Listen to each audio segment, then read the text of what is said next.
Hi dear friends, आज हम शुरू करेंगे प्रश्नावली 2.2। इससे पहले हम इसके बारे में कुछ आवश्यक जानकारी जान लेते हैं। इसमें सबसे ज़्यादा जो काम आने वाली बात है वो ये है कि जैसे आपको दो संख्याएं दे रखी है 12 व 15, इनका अभाज्य गुणनखंड विधि से गुणनखंड कर लिए 2, 6, 2, 3, 3, 1। 15 भाग 2 3 का 5, 5, 1। 12 को गुणनखंड रूप में लिख लिया, 15 को भी लिख लिया। यहाँ से HCF क्या होता है? जो दोनों में उभयनिष्ठ हो, कॉमन हो। देखो 3 इसमें बह रहा है, 3 इसमें बह रहा है, तो HCF हो गया 3। LCM जो उभयनिष्ठ हो और उसके अलावा जो बचे उनको सबको गुणा में लिख देते हैं। 2 गुणा 2, देखो सबसे पहले तो उभयनिष्ठ वाले को लिख लो अपने, 3 तो लिख लिए, और 2 गुणा 2 और बचे 5 इसमें से, तो ये हो गया LCM। 6 6 2 12, 12 5 60, 60 हो गया। तो ये बोलता है कि इन दोनों संख्याओं का गुणनफल LCM व HCF के गुणनफल के बराबर होगा। मतलब 12 गुणा 15 बराबर होगा 3 गुणा 60 के। तो 12 15 180 हो गया, और इधर भी 180। तो हुआ क्या? अगर दो संख्याएं कोई A और B है तो LCM A और B का गुणा HCF A और B का बराबर होगा। तो इसको अपन थोड़ा अच्छे से लिख लेते हैं।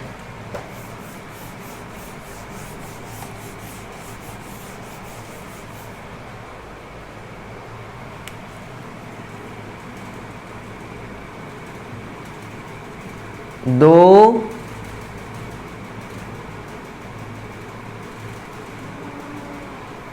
संख्याओं के LCM लघुत्तम समापवर्तक व HCF में संबंध। हम क्या करेंगे, दो संख्याएं मान लेते हैं, कोई सी भी माना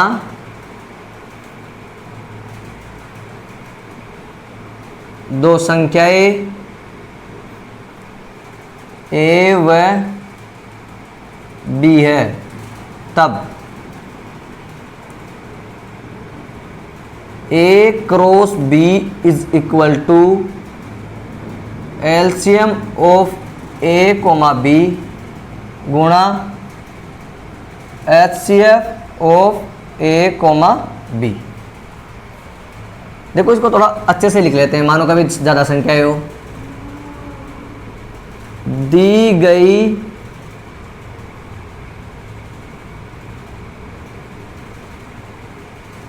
संख्याओं का गुणनफल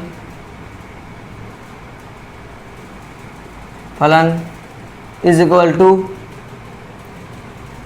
दी गई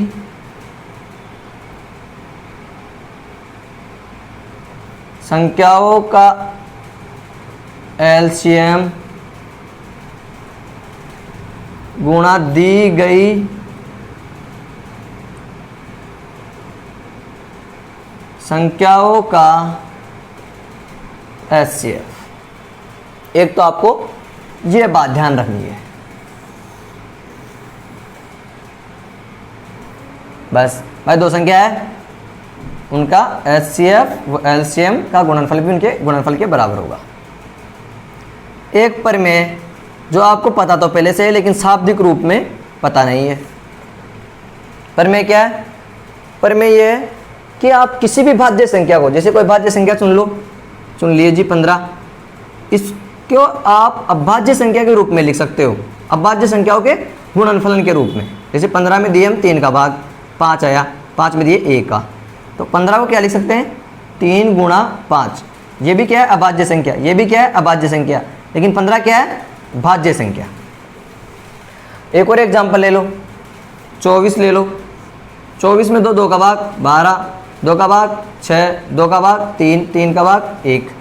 तो इसको कैसे लिख सकते हैं 24 को? 2 गुणा 2 गुणा 2 गुणा 3। ये क्या है? सब अभाज्य संख्या है। ये क्या है? भाज्य संख्या। तो किसी भी भाज्य संख्या को अभाज्य संख्या के गुणनफल के रूप में व्यक्त किया जा सकता है। गुणा करके देख लीजिए, 2 दूना 4, 4 दूना 8, 8 या 24। तो प्रमेय क्या है?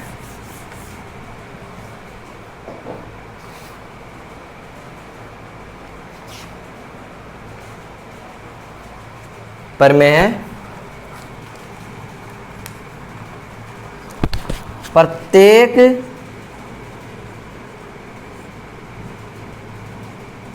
भाज्य संख्या को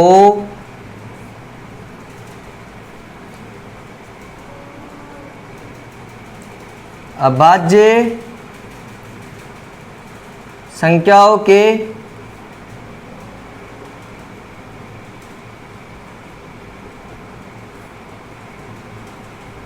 गुणनफलन के रूप में व्यक्त किया जा सकता है तथा यह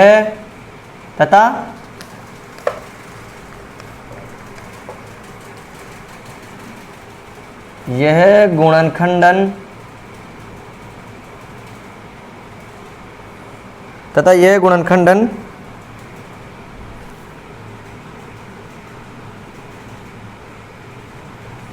अभाज्य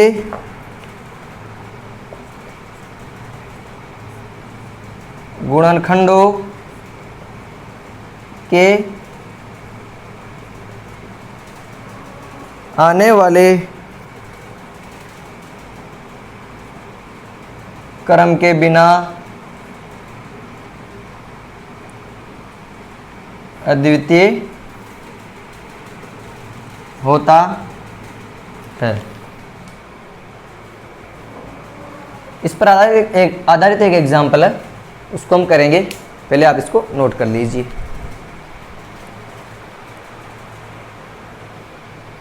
देखिए एग्जाम्पल 1, ये क्या कह रहा है कि कोई प्राकृत संख्या है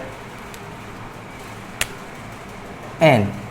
तो प्राकृत संख्या क्या होती है? पहले तो प्राकृत संख्या जो 1 से स्टार्ट होती है और अनंत तक जाती है। संख्या n अंक शून्य पर समाप्त हो सकती है क्या? 6 की पावर n। मतलब अगर ये n है तो इनमें से कोई सी भी संख्या चुन लो, आप यहाँ रखते जाओ। जैसे 6 की पावर 1, 6 की पावर 2, 6 की पावर 3, 6 की पावर 4। क्या कभी कोई संख्या 0 पर समाप्त होगी? मतलब कैसे? जैसे कोई 250 है, 250 में आखिर में 0 आता है। क्या कभी इनको सोल्व करने पर 0 आएगा? 6 की पावर 1 कितना होता है? 6। 6 की पावर 2, 6 गुणा 6 36। 6 की पावर 3 216 वर्ग घन होता है ये। 6 की पावर 4 देखो 216, 6 12, 1200 और 16 छक्के 90, 80 और 16 96।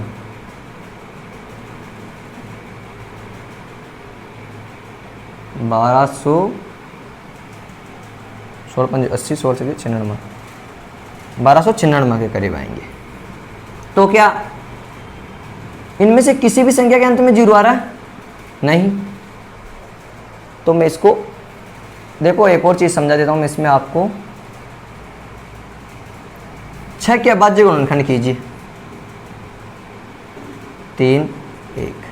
36 के कीजिए 18 9 3 3 1। देखो आप किसी के भी कर लेना इनके गुणनखंड। इनके गुणनखंडों में 2 3 2 3 2 3 2 3 ही आएंगे। तो इसको देखो मैथमेटिकल फॉर्म में लिख लेते हैं। अगर 2 3 2 3 आएंगे तो देखो ये पूछ क्या रहा है? शून्य पर समाप्त हो सकती है क्या? कोई संख्या है शून्य पर समाप्त हो रही है, जैसे 10 है। 10 के गुणनखंड कीजिए एक बार 5।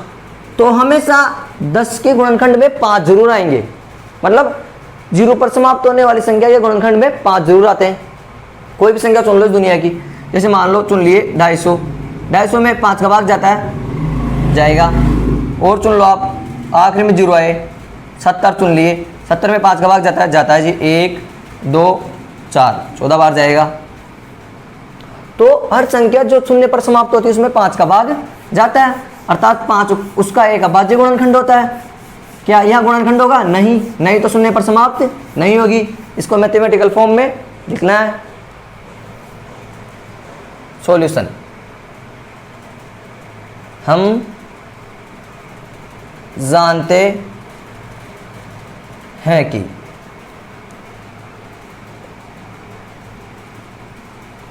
कोई भी संख्या जो 5 पर जो शून्य पर समाप्त होती है, शून्य पर समाप्त होती है, वह 5 से विभाज्य होती है। कोई भी संख्या जो शून्य पर समाप्त होती है 5 से विभाज्य होती है, अतः 5 उसका एक गुणनखंड होगा। अर्थात 5 उस संख्या का एक अभाज्य गुणनखंड होगा।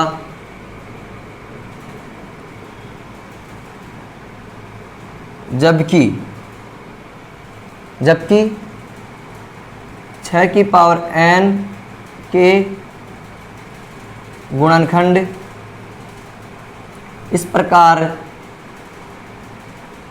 है कि 6 की पावर n इक्वल टू 2 गुणा 3 की पावर n। 6 के गुणनखंड 6 को लिख दिया 2 गुणा 3 और पावर n लगा दिया। अतः 6 की पावर n के गुणनखंडों में केवल 2 व 3 ही आ रहे हैं, केवल 2 व 3 ही आ रहे हैं।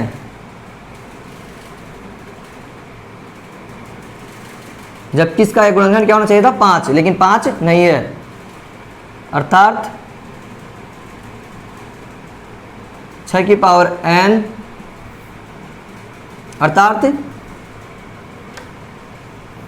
5 6 की पावर n का एक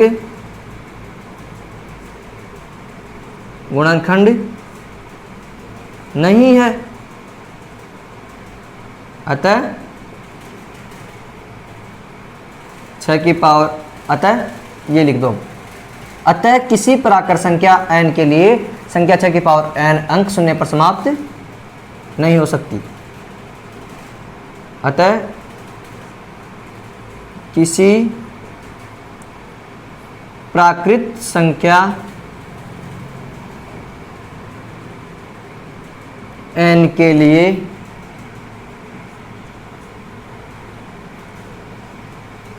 संख्या 6 की पावर n अंक शून्य पर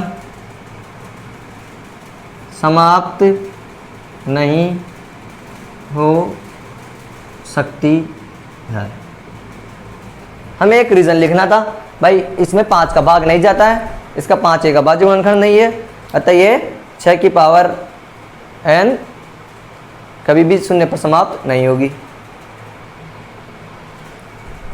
क्वेश्चन नंबर 1 देखिए, इसका सॉल्यूशन करना क्या है? इसमें 408 को अभाज्य गुणनखंड के रूप में व्यक्त करना है। दी गई संख्या 408 का अभाज्य गुणनखंड रूप।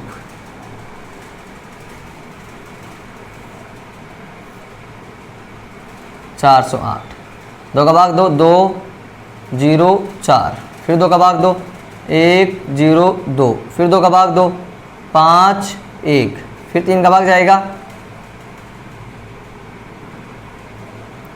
1 7, फिर 17 का भाग जाएगा एक बार। 2 का भाग देंगे, कैसे पता चला? हम सबसे पहले सबसे छोटी संख्या का भाग देते हैं जिसका जा सके, और आखिरी में देखो 8 क्या है? सम संख्याओं में 2 का भाग जाता ही है। फिर यहाँ भी सम है, यहाँ भी सम है, यहाँ भी सम है, तो फिर यहाँ कुछ और सोचे। और 17 भाज्य संख्या, इसलिए 17 का ही भाग जाएगा। 408 का अभाज्य गुणनखंड रूप बराबर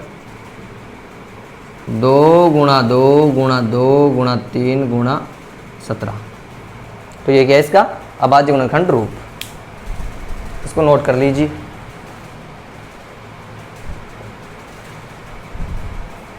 इसका एक और एग्जाम्पल कर लेते हैं, समझ में आ जाएगा।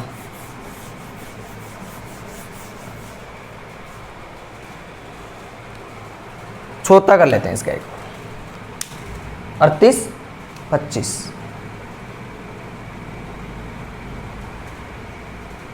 38 25 का अभाज्य गुणनखंड रूप में व्यक्त कीजिए इसको। दी गई संख्या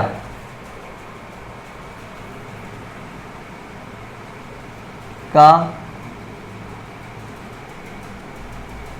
अभाज्य गुणनखंड रूप लिख दीजिए इसको। 38 25।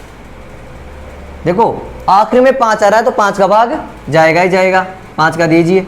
38 में कितनी बार गया? 7 बार। बचे कितने? 3। 3 इसके आगे लगाओ 6 बार, 2 बचे 5 बार। फिर 5 का जा रहा है क्योंकि आखिरी में 5 आ रहे हैं। 1 बार बचे 2, 5 बार, 3 बार। देखो अब 3 का साफ साफ दिख रहा है।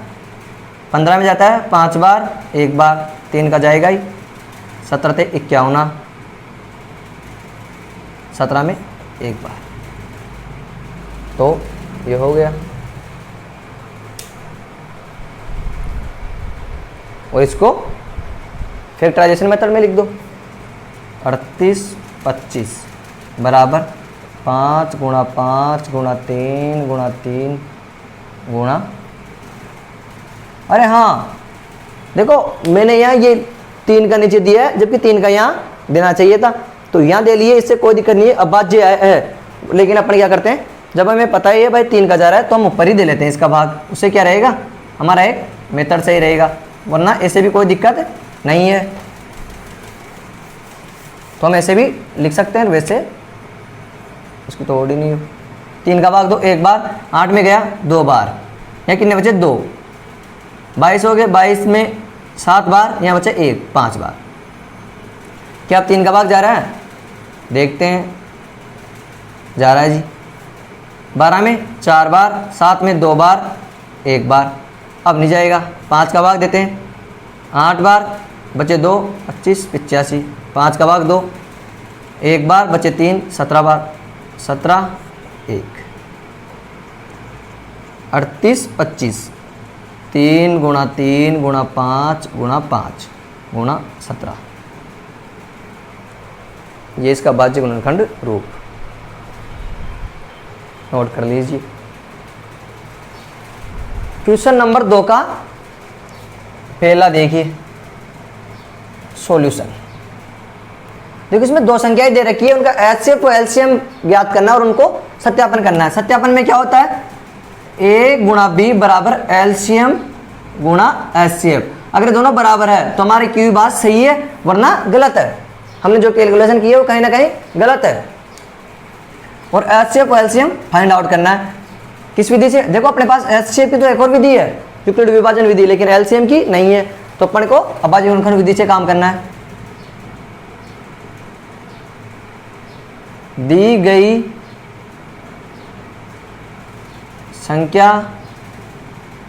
संख्याओं चिन्हन में व 404 का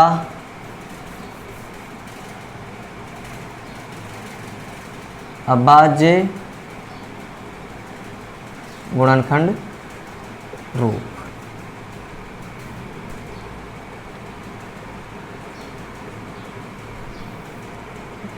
देखिए 96। देखो सम संख्या पीछे तो 2 का भाग जाएगा, 4 बार 8, 2 का भाग 2, 2 4, 2 का भाग 2 12, 2 का भाग 2 6, 2 का भाग 2 3, 3 का भाग 2 1 बार, 404। 2 का भाग जाएगा क्योंकि सम है, 2 0 2, 2 का भाग 2 1 0 1, 101 में क्या किसी का भाग जाएगा? नहीं, तो 101 लिख दो।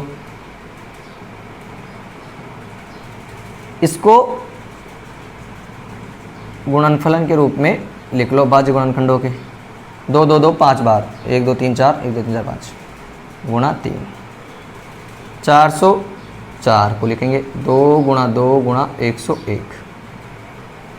देखिए 96 और 404, इनमें इनका HCF तो लिखते हैं 96 व 404 का HCF। इनमें कॉमन क्या है? इसमें भी 2 गुणा 2 है, इसमें भी 2 गुणा 2 है, तो मतलब कॉमन तो आ गया 2 गुणा 2। HCF क्या हुआ? 4। LCM 96 व 404 का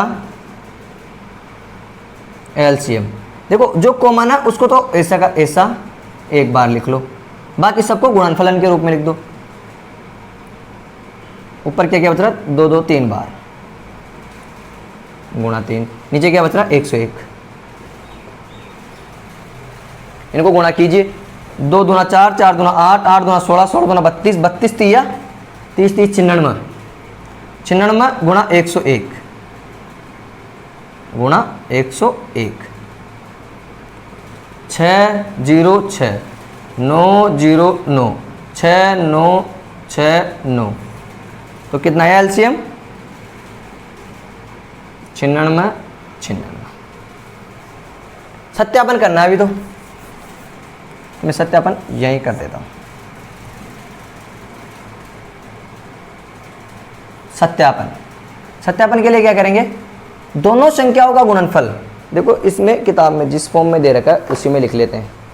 अपने तो क्या करे थे? A गुना B और LCM of A B and LCM of AB। इसमें लिख रखा है HCF गुणा LCM बराबर पूर्णांकों का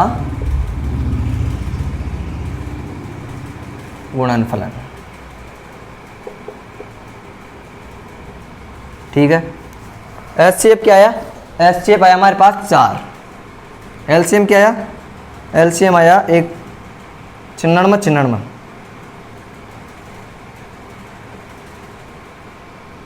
बराबर पूर्णांक क्या क्या है? 96 व 404। सही है। इन दोनों को गुणा कीजिए, 96 गुणा 4, देखिए गुणा करो, 6 चौक 24 का 4, 80 लगा 2, 9 चौक 36 और 2 38 का 8, 80 लगा 3, 6 चौक 24 और 3 27 का 7, 80 लगा 2, 36 और 38। इधर 96, तो इसको ऐसे लिखो 404 गुणा 96 कीजिए,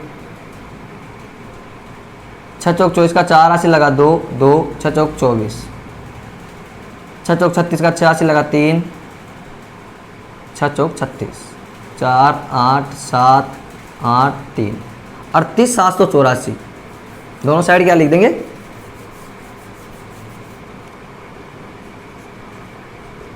38 784, 38 784। अगर ये बराबर है तो बात सही है, सत्यापन। तो इतना करना है, नोट कर लीजिए इसको। देखिए क्वेश्चन नंबर 3। क्वेश्चन नंबर 3 में क्या करना है? ये 3 संख्याएं हैं, इनका एलसीएम फाइंड आउट करना है। किस विधि से? अभाज्य गुणनखंड विधि से। तो सॉल्यूशन देखिए, बहुत ही सिंपल, बस बाजू गुणनखंड करना है और कॉमन लेना है एचसीएफ में और बाकी गुणांक भी कर देना है साथ में एलसीएम में। दी गई संख्याएं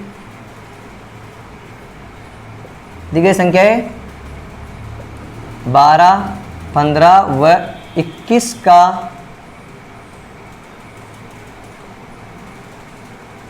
गुणनखंड रूप। अब आ जाओ गुणनखंड रूप। 12,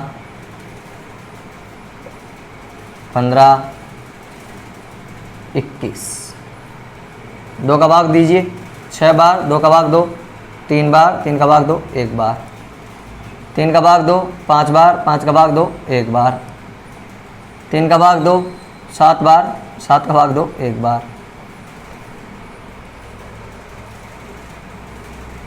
देखो 12 को गुणनफल के रूप में लिख लो,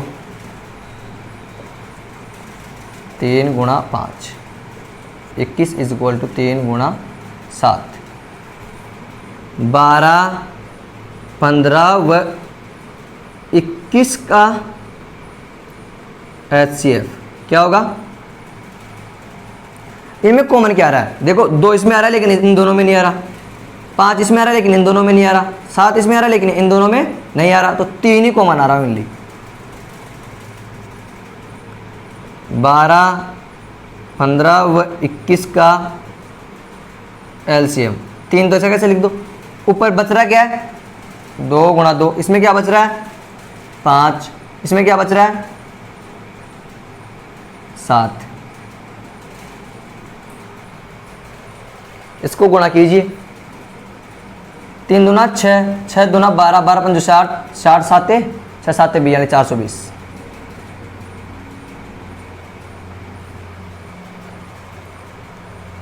तो HCF और LCM फाइंड आउट कर दिया, बस ये पूछा है।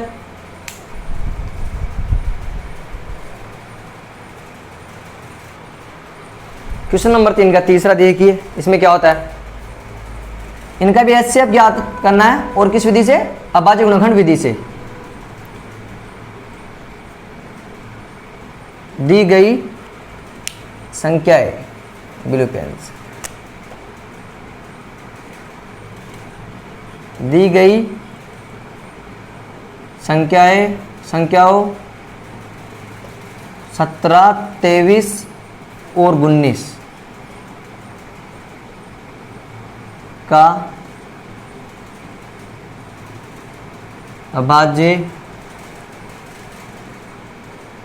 गुणनखंड रूप। 17, 23, 19। देखो 17 में भाग देते हैं किसी संख्या का, 2 का नहीं जाएगा, 3 का नहीं जा रहा, अरे हाँ 17 तो अभाज्य संख्या है, तो 17 में किसी का भी भाग नहीं जाता तो 1, 23 में किसी का भाग नहीं जाता 1, 19 में किसी का भाग नहीं जाता 1। एक बार HCF की डेफिनेशन याद करो। HCF क्या होता है? 17 को क्या लिख दूंगा मैं? 17 गुणा 1। 23 को क्या लिख दूंगा? 23 गुणा 1। 19 को क्या लिख दूंगा? 19 गुणा 1। वह बड़ी से बड़ी संख्या जो दी गई सभी संख्याओं को पूर्णतया विभाजित करे, दी गई सभी संख्याओं को पूर्णतया विभाजित करे। 17, 23, 19 में कॉमन किसी संख्या का भाग नहीं जाता, लेकिन 1 का तो सभी में जाता है ना, भाग जाओ चाहे नहीं जाओ, तो इनका HCF क्या हो जाएगा? 17, 19 व 23 का HCF इज इक्वल टू 1। 17, 19 व 23 का LCM इज इक्वल टू 17 गुणा 19 गुणा 23। देखो इसको आंखों से गुणा करना सिखाता हूं मैं आपको। 23 दाएं कितने होते हैं? 23 दाएं होते हैं 230। 10 बार में 230 आ रहे हैं, 20 बार में कितने आएंगे? 460। और कितनी बार करना है हमें, 19 बार। तो 460 में से 23 कम कर लो। अब एक साथ 23 कम मत करो, 20 कम करो पहले, तो 440। अब 440 में से 3 कम कर लो, 437। तो क्या करेंगे, 17 गुणा 437, इसको सिंपलीफाई कर लो। 7 7 49 का 9, आसे लगा 4, 7 21 है 4, 25 का 5, आसे लगा 2, 7 चौक 28 और 2 30। तो ये आगे 30 × 60। तो अच्छा क्वेश्चन था। बस HCF एक होगा, जीरो कभी नहीं होता HCF, ध्यान रखना इस बात का।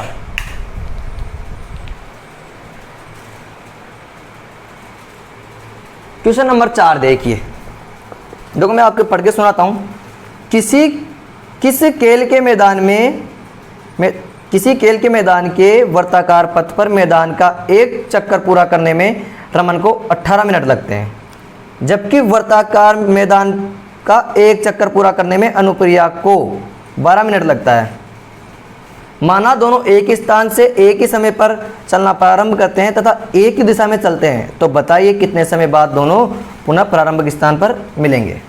देखिए बोल क्या रहा है, कोई मैदान है जिस पर कैसा ट्रैक है, वर्ताकार, मतलब जिस पे भागते हैं।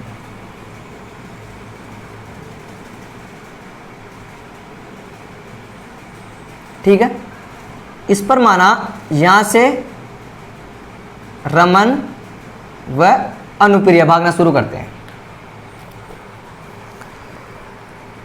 रमन को लगे 18 मिनट और अनुप्रिया को लगे 12 मिनट।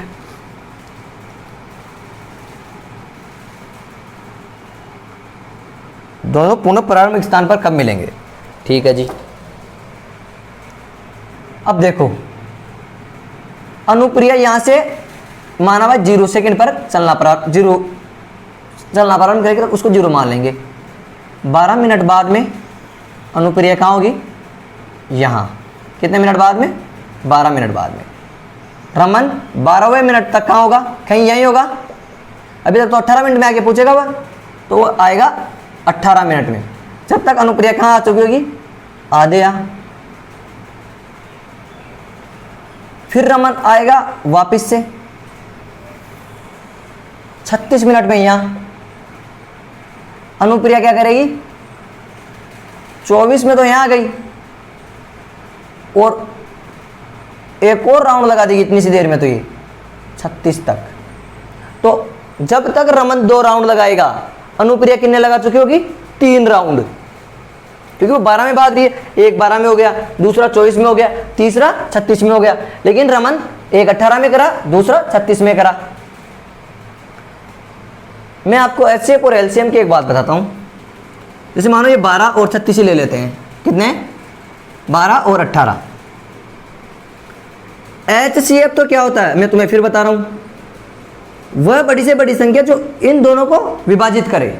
मतलब वो मैक्सिमम कितनी हो सकती है, 12। 12 से बड़ी होगी तो इन दोनों को विभाजित पूरी बार नहीं करेगी। तो वह सब जो LCM व HCF जिन संख्याओं का निकालना है, सबसे छोटी संख्या से कम ही होगा HCF हमेशा, 12 से कम ही होगा HCF। LCM क्या होगा, वह संख्या जिसको ये दोनों विभाजित करे। तो वह क्या, LCM हमेशा बड़ी से बड़ी संख्या के बराबर, बड़ी संख्या से बड़ा नहीं होगा या बराबर। दोबारा बोलता हूँ, HCF तो छोटी संख्या से बराबर या छोटा होगा। LCM क्या होगा, बड़ी वाली संख्या के बराबर या उससे बड़ा होगा। तो LCM तो आता है बड़ा, HCF आता है छोटा। हाँ, लेकिन होता क्या है, लिखते कैसे, वह बड़ी से बड़ी संख्या जो दोनों को विभाजित करे, वह छोटी से छोटी संख्या जिसको दोनों विभाजित करे। ये इधर LCM। अब हमें क्या करना क्या है, यहां देखो ये बात क्या काम आ रही है। क्या हुआ, इसका HCF निकालना है, LCM हमें कैसे पता चलेगा। वह 12 मिनट में तो मिलने से रहे, क्योंकि पहला राउंड तो स्टार्ट ही करेंगे, तो 18 मिनट में मिलने से रहे। तो अगर इससे बड़े ज़्यादा टाइम में मिलेंगे तो एलसीएम निकलेगा। आपको ये बात समझना है खुद के स्तर पर कि एलसीएम क्यों निकलेगा इस क्वेश्चन में।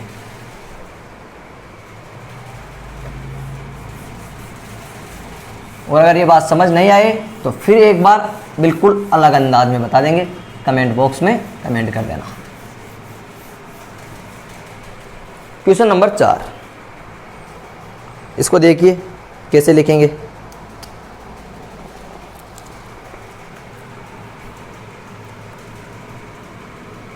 रमन को एक चक्कर करने में लगा समय। रमन को एक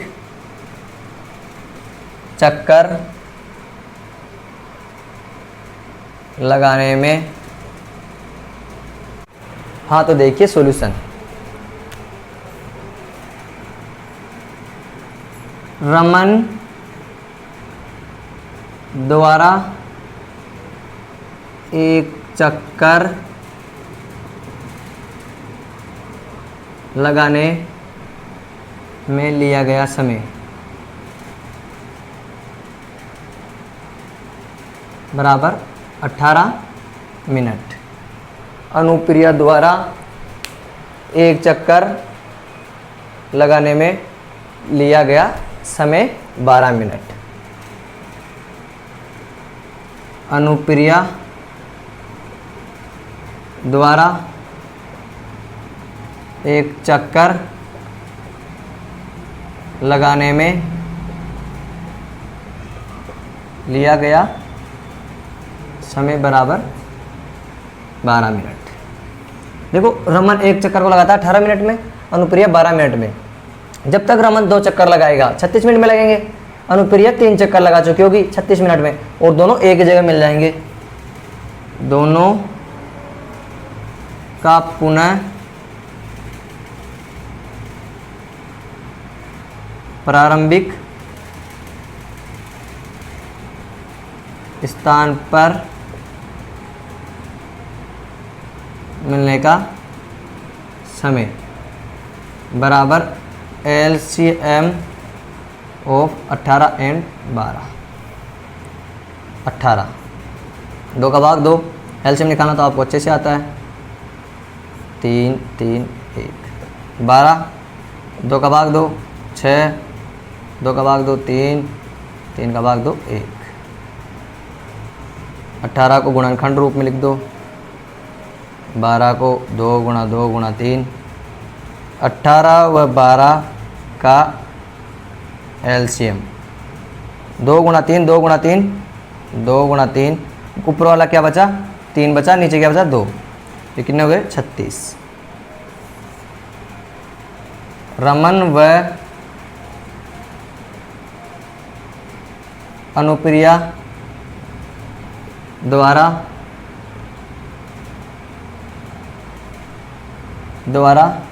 रमन व अनुप्रिया के पुनः प्रारंभिक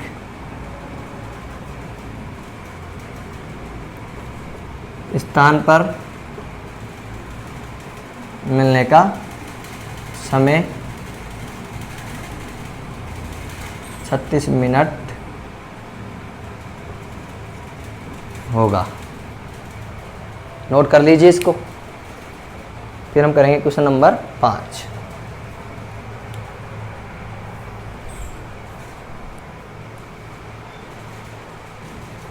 क्वेश्चन नंबर 5 सुनिए। एक संगोष्ठी में हिंदी, अंग्रेजी व गणित में भाग लेने वाले प्रतिभागियों की संख्या 60, 84 व 108 है।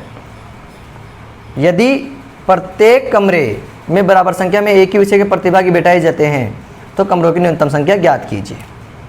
देखो 60, 84 व 108 है।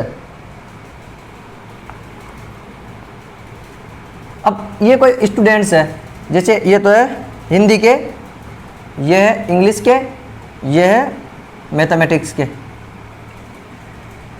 प्रत्येक रूम में बराबर बच्चे बैठे और हिंदी वालों के साथ इंग्लिश वाले नहीं बैठे, मैथ वालों के साथ इंग्लिश वाले या एक दूसरे के साथ नहीं बैठे, कोई से भी सेपरेटली। तो हमें यहाँ एचसीएफ ज्ञात करना है। ये समझ में आ गया होगा भाई। 60 से कम ही होंगे वो बच्चे होंगे जितने, तो ऐसी संख्या चुननी है जो ज़्यादा से ज़्यादा भी हो, जिससे हमारे कम रूम भरे और बराबर भी हो। तो ऐसी बड़ी से बड़ी संख्या जो तीनों को विभाजित करती हो। तो इसको देखो लिखते हैं इसका सॉल्यूशन।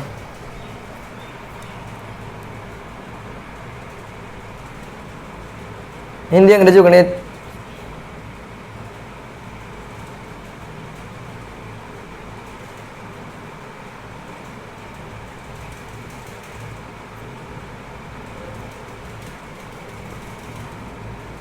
हिंदी के प्रतिभागियों की संख्या, संगोष्ठी में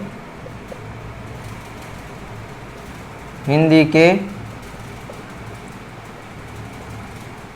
प्रतिभागियों की संख्या बराबर 60।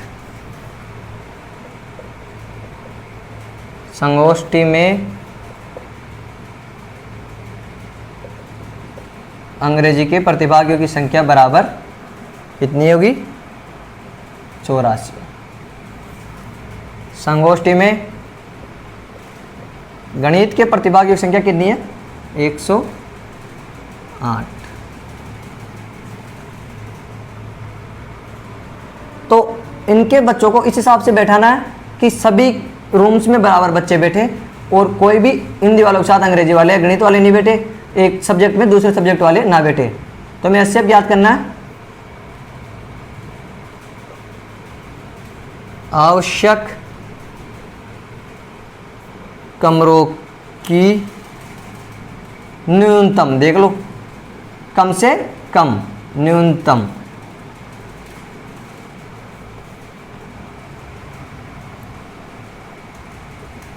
संख्या बराबर HCF ऑफ 60, 84 एंड 108।